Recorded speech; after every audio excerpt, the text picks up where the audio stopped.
네가 왜 거기서 나와? 편승엽이 같이 삽시다 시즌 3에 출연했습니다. 결과적으로 프로그램의 이미지만 깎아먹는 꼴이 되었다고 보는데요. 과거 큰 논란이 있었던 가수 편승엽이 이미지 세탁을 노린 게 아니냐고 평론가들은 비판하기까지 합니다.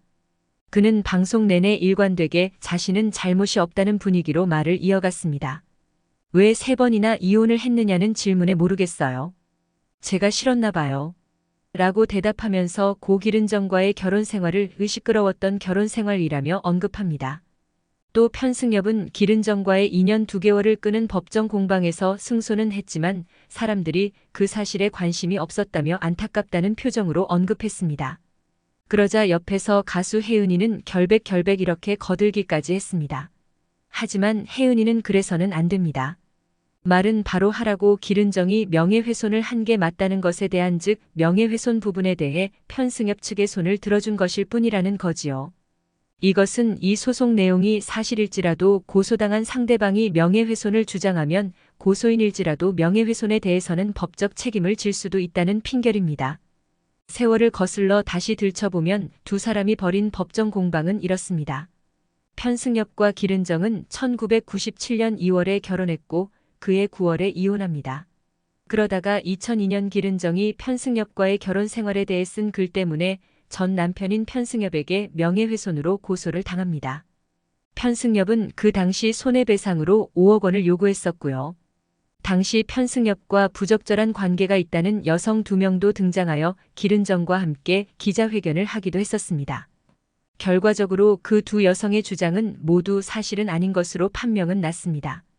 기른정은 편승엽과 합의를 하지 않았다는 것 때문에 실형 7개월을 선고받았었습니다. 기른정은 내가 뭘 어떻게 사과를 하고 반성을 해서 합의를 하느냐며 바로 항소를 제기했었습니다. 명예훼손건에 대해 편승엽이 승소는 했지만 당시 기른정의 건강이 안 좋았기 때문에 재판장에서 업혀나가기까지 했기에 여론은 편승엽에게 극도로 안 좋았습니다. 그런데 기른정이 항소를 한 시점에서 편승엽이 돌연 내가 승소했으니 이걸로 됐다. 용서하겠다라고 인터뷰까지 하며 소송을 취하해버립니다.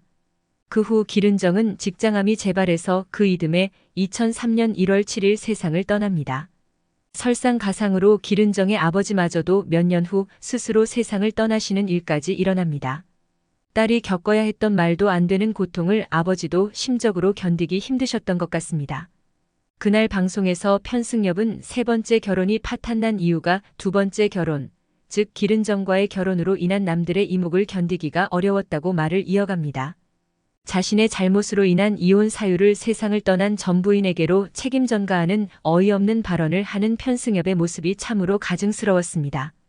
기른정이 생존해 있을 때 직장암으로 수술을 받아 그 후유증으로 화장실에서 볼일을 볼 때 극심하게 힘들고 불편했는데 편승엽은 기른정에게 너는 서서 일을 봐서 좋겠다.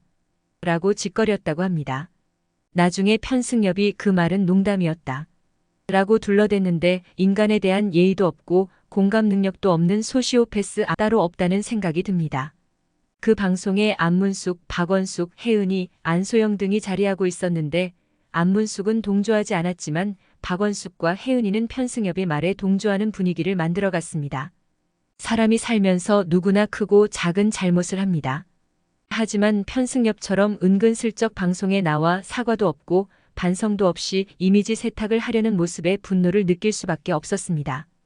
편승엽은 지금도 자기가 노래를 하려고 무대에 올라가면 사람들이 외면을 하거나 나가버리는 경우도 있다고 억울하다는 듯이 변명을 늘어놓았습니다.